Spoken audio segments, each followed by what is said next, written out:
1월 3일 금요일 뉴스리듬 헤드라인입니다. 12.3 내란 사태의 장본인인 윤석열 씨가 공수처의 체포영장 집행을 막기 위해 대통령 경호처 직원들과 탄핵에 반대하는 극렬 지지자들을 방패막이로 내세우며 저항했습니다. 마지막까지 안하무인의 태도를 드러내며 민심에 역행하는 모습을 보였습니다.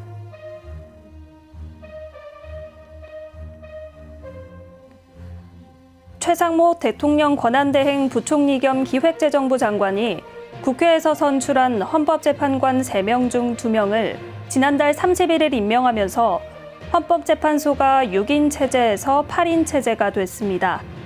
국회에서 선출한 1명의 재판관 후보가 아직 임명되지 않았지만 그동안 미뤄졌던 심판들에 대해서 법률적 요건은 갖추게 됐습니다.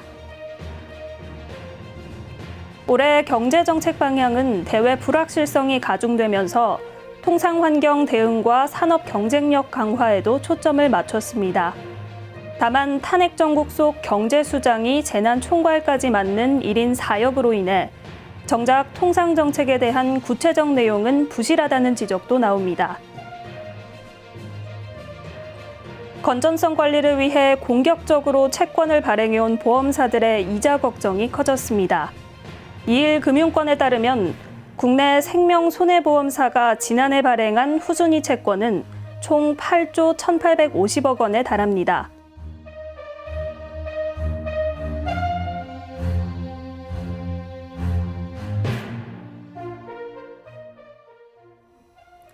시청자 여러분 안녕하십니까? 뉴스리듬의 최하나입니다. 오늘 이른 아침부터 공수처는 윤석열 씨의 체포영장 집행에 나섰습니다. 일단 공수처 수사관들은 관저 앞 1차, 2차 저지선은 통과했습니다. 다만 건물 내부로 진입하지는 못하고 있는 상황인데요. 오후 1시를 조금 넘긴 이 시각에도 공수처는 대통령 경호처와 여전히 대처 중입니다. 오늘의 첫 소식입니다.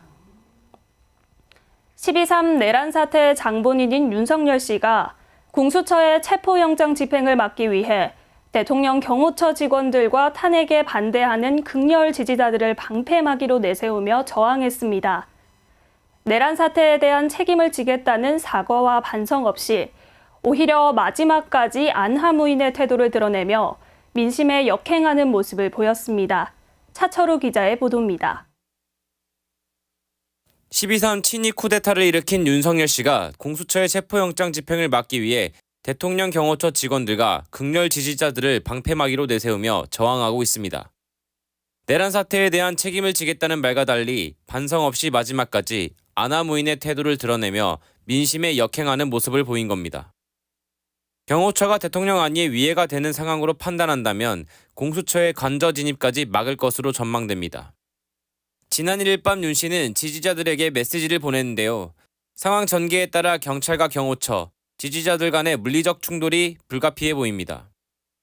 아울러 최근 최상목 권한대행이 헌법재판관 2명 임명 강행을 계기로 윤 씨와 그의 참모진이 내란을 비호하는 행보는 더욱 노골화되고 있습니다. 앞서 정진석 대통령 비서실장을 포함해 대통령실 고위급 참모들은 지난 1일 최 대행에게 일제히 사의를 표명했다가 국정마비와 악화된 여론을 우려해 잔류를 선택했는데요. 여론전에 치중하는 윤 씨와 공조 수위를 높이려는 것 아니냐는 비판이 나옵니다. 뉴스토마토 차철우입니다. 최상목 대통령 권한대행 부총리 겸 기획재정부 장관이 국회에서 선출한 헌법재판관 3명 중 2명을 지난달 31일 임명하면서 헌법재판소가 6인 체제에서 8인 체제가 됐습니다. 국회에서 선출한 1명의 재판관 후보가 아직 임명되진 않았지만 현재 상황만으로도 탄핵 심판 심리와 결정 정족수가 충족돼 그동안 미뤄졌던 심판들에 대해서도 법률적 요건은 갖추게 됐습니다. 이진하 기자입니다. 최상목 대통령 권한대행이 지난달 31일 국회에서 선출한 헌법재판관 3명 중 2명을 임명하면서 헌법재판소가 6인 체제에서 8인 체제가 됐습니다. 국회에서 선출한 한 명의 재판관 후보가 아직 임명되지 않았지만 헌재는 탄핵 심판 심리와 결정 정족수가 충족되면서 그동안 미뤄졌던 심판 심리와 결정 등에서 법률적 요건은 갖췄습니다. 이에 따라 이진숙 방송통신심의위원장의 탄핵 심판 사건도 속도가 날 수 있을지 관심이 주목됩니다. 그러나 이 위원장은 전임과 달리 헌법재판관들의 탄핵 심판을 받아보겠다고 해 현재 2차례 변론을 진행했습니다. 마지막 변론은 지난해 24일 예정됐지만 윤석열 씨의 탄핵이 가결되면서 마지막 변론이 올해 1월로 미뤄졌는데요. 법조계에 따르면 이진숙 위원장의 마지막 변론일이 1월로 미뤄지면서 심판기일이 1월 말보다 더 늦어질 것이란 전망이 나옵니다. 또 이 위원장이 돌아온다고 해도 2인 체계 의결에 대한 법적 시비는 계속될 전망이라 결국 완전한 정상화를 위해선 나머지 3인의 위원도 임명돼야 가능하지 않겠냐는 시각이 존재합니다. 더불어 언론계를 비롯해 야당을 중심으로 정권마다 반복되는 방송장악에 대비하기 위해 방송법을 개정해야 한다는 목소리가 높아지고 있습니다. 뉴스토마토 이진아입니다. 지난해 12.3 비상계엄 사태에 따른 탄핵 정국이 이어지면서 정부가 반년짜리 시한부 경제정책 방향을 내놨습니다. 사실상 윤석열표 경제정책이 추진 동력을 잃으면서 중장기 계획보다는 단기 정책 위주로 제시했는데요. 새 정부가 출범하면 대거 바뀔 예정이어서 면피 수준에 그치는 건 물론 급한 불도 못 끄는 6개월짜리 반쪽 청사진이란 지적이 나옵니다. 박진아 기자가 전해드립니다. 정부가 비상계엄 사태에 따른 탄핵 정국 속 올해 경제정책 청사진을 제시했습니다. 사실상 윤석열표 경제정책이 추진 동력을 잃은 가운데 면피 수준에 그치면서 반년짜리 시한부 경제정책이라는 지적이 나옵니다. 정부는 오늘 최상목 대통령 권한대행 부총리 겸 기획재정부 장관 주재로 확대경제관계장관회의를 열고 2025년 경제정책 방향을 확정 발표했습니다. 정부가 내놓은 경제정책 방향은 탄핵 정국 속 정책 동력이 상실된 만큼 내실 있는 대책보다는 주로 리스크 관리에 방점이 찍힌 단기 정책 위주로 당겼습니다. 대내외 불확실성이 커지면서 올해 우리나라 경제 성장률 전망치도 기존 2.2%에서 1.8%로 끌어내렸습니다. 때문에 민생 경제 회복을 최우선으로 내걸고 내수 살리기에 총력을 쏟아붓기로 했습니다. 이에 따라 총 18조 원 규모의 공공부문 가용 재원을 총동원해 경기 보강에 나서고 역대 최대 규모의 상반기 신속 집행도 진행한다는 방침입니다. 그럼에도 새 정부가 출범하면 주요 경제정책 방향이 대거 바뀔 예정이어서 반쪽짜리 경제청사진이라는 지적이 나옵니다. 뉴스토마토 박진아입니다. 올해 경제정책 방향은 대외 불확실성이 가중되면서 통상환경 대응과 산업 경쟁력 강화에도 초점을 맞췄습니다. 수출을 지원하기 위해 역대 최대 규모인 360조 원의 무역금융을 공급하고 원전, 방산, 콘텐츠 분야에서 펀드를 신설합니다. 다만 탄핵 정국 속 경제 수장이 재난 총괄까지 맡는 1인 4역으로 정작 통상 정책에 대한 구체적 내용은 부실하다는 지적도 나옵니다. 윤영혜 기자입니다. 올해 경제정책 방향은 대외 불확실성이 가중되면서 통상환경 대응과 산업 경쟁력 강화에도 초점을 맞췄습니다. 수출을 지원하기 위해 역대 최대 규모인 360조 원의 무역금융을 공급하고 원전, 방산, 콘텐츠 분야에서 펀드를 신설합니다. 환 리스크에 대응하기 위해 시중은행과 협의해 외화 결제, 대출 만기를 탄력적으로 조정하고 향후 3년간 공급망 기금 공급 규모를 30조 원으로 확대합니다. 산업별 맞춤 지원도 강화합니다. 최대 수출 품목인 반도체는 반도체 특별법 제정을 지원하고 IRA 혜택 축소가 예상되는 2차 전지는 국가 첨단 전략 산업 특화 단지 내 기반 시설 국비 지원 등을 추진합니다. 미국이 관심을 갖는 조선 분야는 우대금융을 지원하고 철강 분야의 불공정 무역 행위에는 반덤핑 조사로 적극 대응합니다. 다만 탄핵 정국 속 경제 수장이 재난 총괄까지 맡는 1인 4역으로 인해 정작 통상 정책에 대한 구체적 내용은 부실하다는 지적도 나옵니다. 뉴스토마토 윤영혜입니다. 한국산업은행이 자본 건전성의 핵심 지표인 국제결제은행 기준 자기 자본 비율 개선율 정부 지원에 의존하고 있습니다. 지난해 정부의 현물 출자와 예산 지원으로 산은의 자본은 약 2조 3,900억 원 증가하며 BIS 비율이 일부 개선됐지만 오는 4월이 고비가 될 걸로 보입니다. 김한결 기자의 보도입니다. 산업은행이 자본 건전성의 핵심 지표인 국제결제은행 기준 자기자본 비율 개선을 정부 지원에 의존하고 있습니다. 금융감독원에 따르면 지난해 9월 말 기준 산은의 BIS 총자본 비율은 14.34%입니다. 금융당국이 제시한 권고치인 13%를 가까스로 넘겼습니다. 2023년 말 13.70% 대비 개선된 수치입니다. 자본 건전성 강화를 위해 산은이 강구할 수 있는 대책은 수익 증가입니다. 다만 지난해 3분기까지 순이자 손익 감소, 하나오션 기저효과 등으로 단기 순이익은 전년 동기 대비 34% 이상 하락했습니다. 결국 자본 건전성 개선은 정부 지원에 기댔습니다. 기획재정부로부터 LH 주식 현물 출자를 받고 정부 예산이 투입되며 지난해 BIS 비율은 14%대를 유지했습니다. 하지만 올해 추가적인 관리가 필요한 상황입니다. 산은이 보유 중인 HMM 전환사채의 주식 전환이 오는 4월 예정됐는데요. HMM 지분이 늘어난 상황에서 주가가 하락한다면 산은 BIS 비율에 타격을 주기 때문입니다. 뉴스토마토 김한결입니다. 카카오, 토스, K뱅크에 이어 네 번째 탄생을 앞둔 인터넷은행이 지방은행을 위협하고 있습니다. 금융당국이 인터넷은행 신규 인가심사 때 지역 금융공급을 들여다보기로 하면서 제4 인터넷 전문은행이 비수도권 사업을 키울 가능성이 커졌기 때문입니다. 일각에선 인터넷은행과 지방은행의 협력 모델을 기대하는 목소리도 나옵니다. 문성주 기자가 취재했습니다. 카카오, 토스, K뱅크에 이어 네 번째 탄생을 앞둔 인터넷은행이 지방은행을 위협하고 있습니다. 금융당국이 인터넷은행 신규 인가심사 때 지역 금융공급을 들여다보기로 하면서 제4 인터넷 전문은행이 비수도권 사업을 키울 가능성이 커졌기 때문입니다. 지역에서 계시는 그 노인들이나 외국인들이 금융 포용이 되는 것이 굉장히 소상공인 중소기업 포용에도 중요하다. 오프라인 점포를 운영하지 않는 인뱅은 점포 인력 등 고정 비용을 줄이는 대신 기존 은행 대비 예적금 금리는 높이고 대출 금리는 낮게 제공할 수 있는 점이 강점입니다. 다만 제4인뱅이 지역 소재 기업과 개인 고객을 대상으로 관계형 금융을 진행해온 지방은행의 존재감을 대체하기는 어려울 것이라는 분석도 나옵니다. 신생은행인 만큼 지방은행이 구축해온 비가시적 데이터를 확보하기 어려울 수밖에 없기 때문입니다.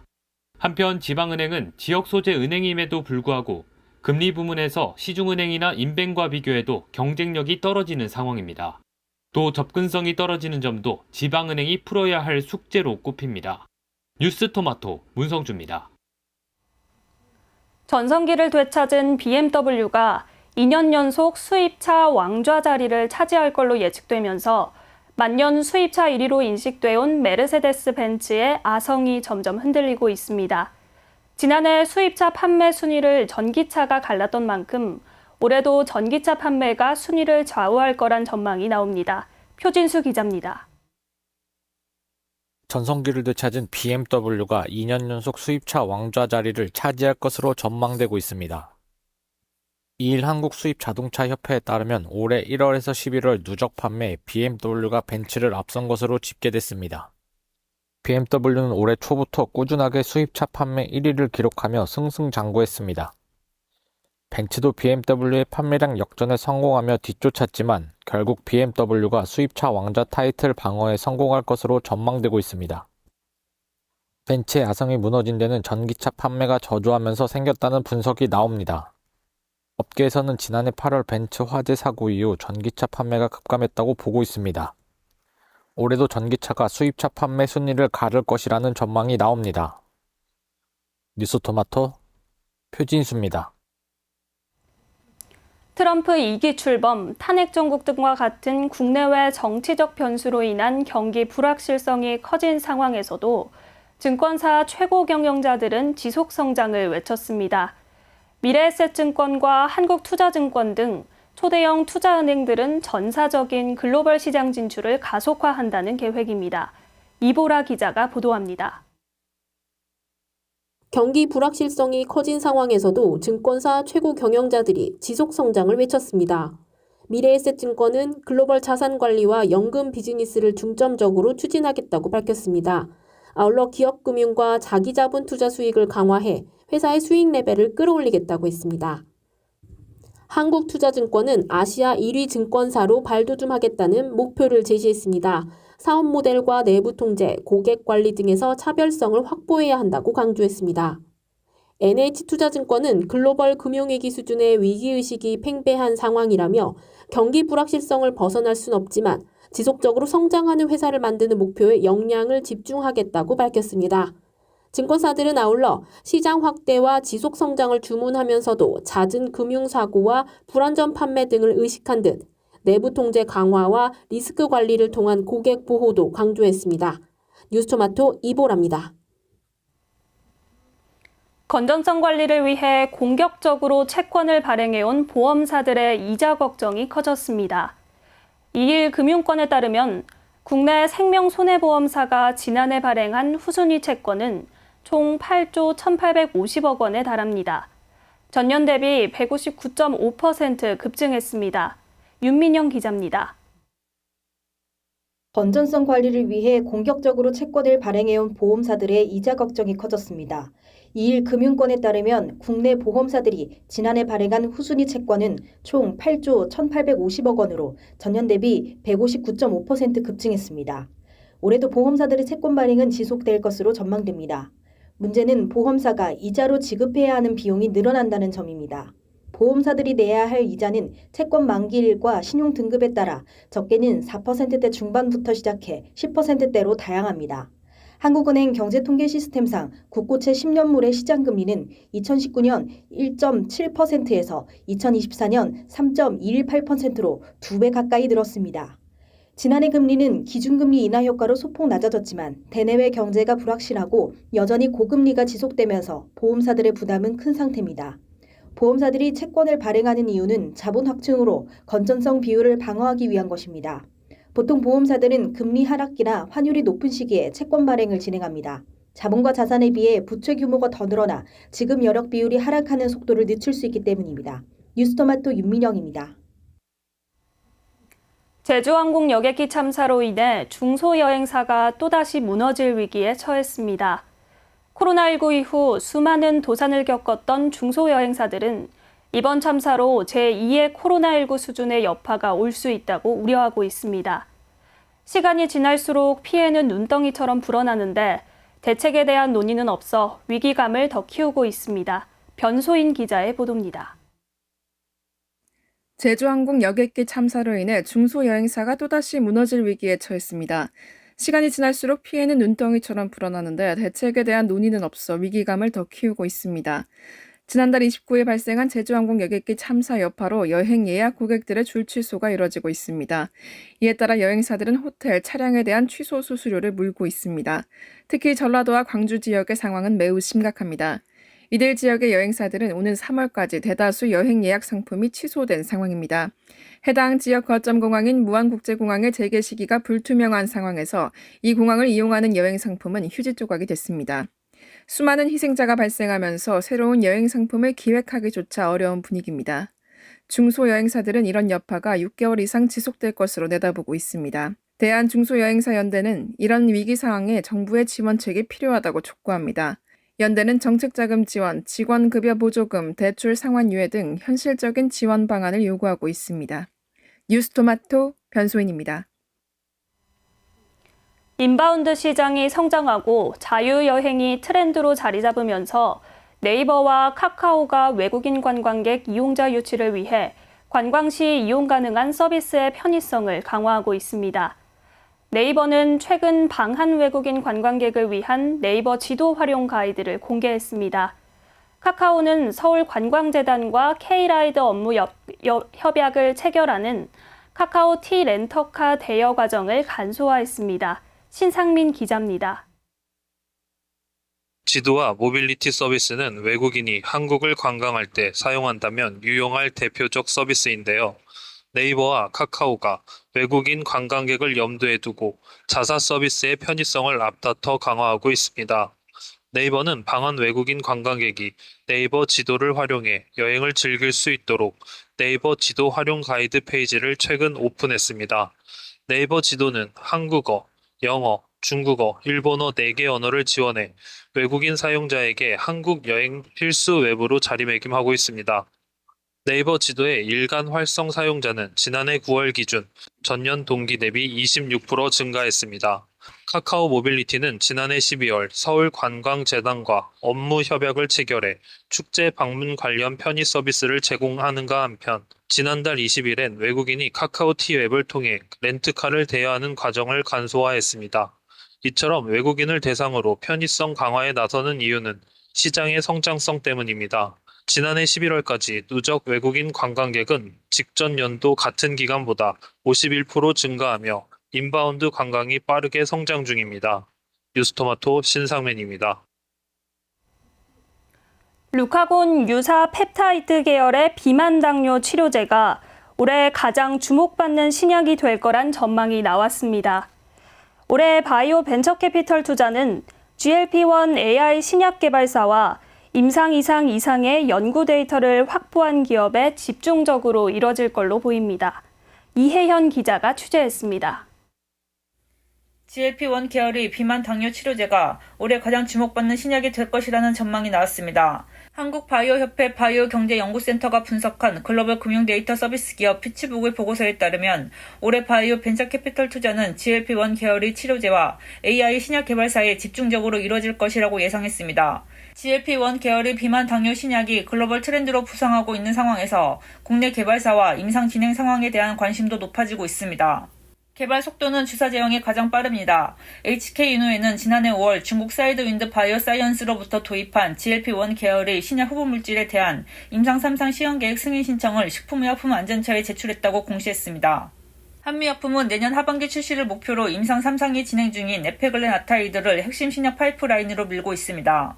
한미약품은 에페글렌아타이드가 위고비 수준의 체중 감량 효과뿐만 아니라 GLP-1 계열 치료제의 고질적인 문제점인 복통과 구토 등 위장관 장애 부작용을 크게 개선하는 데 주력하고 있습니다. 이 밖에 일동제약의 자회사 유노비아는 경구 제형으로 대원제약은 마이크로니들 개발 전문기업 라파스와 손잡고 패치형 비만 치료제로 임상 1상을 진행하고 있습니다.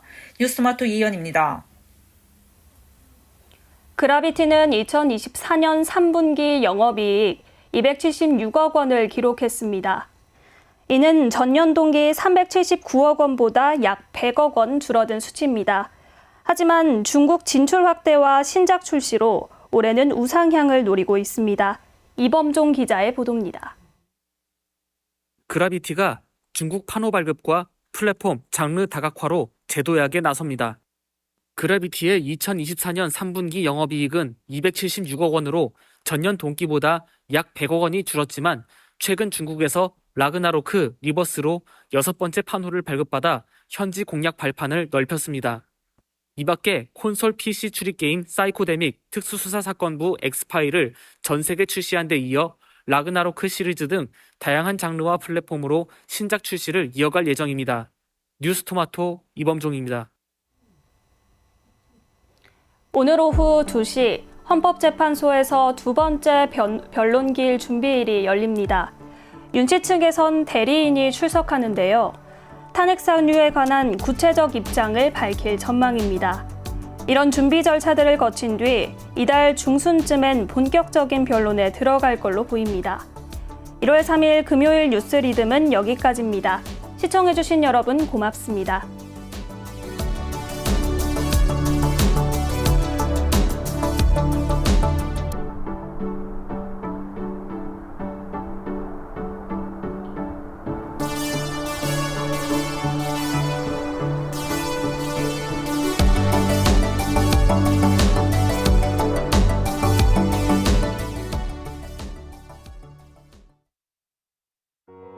우리아이 재단에서 뜻을 함께할 정기 후원자분들을 기다립니다. 우리아이 재단은 한반도 어린이를 위한 재단입니다. 배고픈 어린이들에게 영양 가득한 국수를 보내고 영유아 자폐 조기검사 지원, 베이비박스의 이유식 정기 배달, 중증장애 및 취약 아동들을 지원하고 있습니다. 따뜻한 손길을 이어주는 분들께 우리아이 팔찌와 감사 선물을 드립니다. 지속적인 지원을 통해 더 많은 어린이들에게 도움을 줄 수 있도록 정기 후원자가 되어주세요. 후원 문의 02-2128-3344, 2128-3344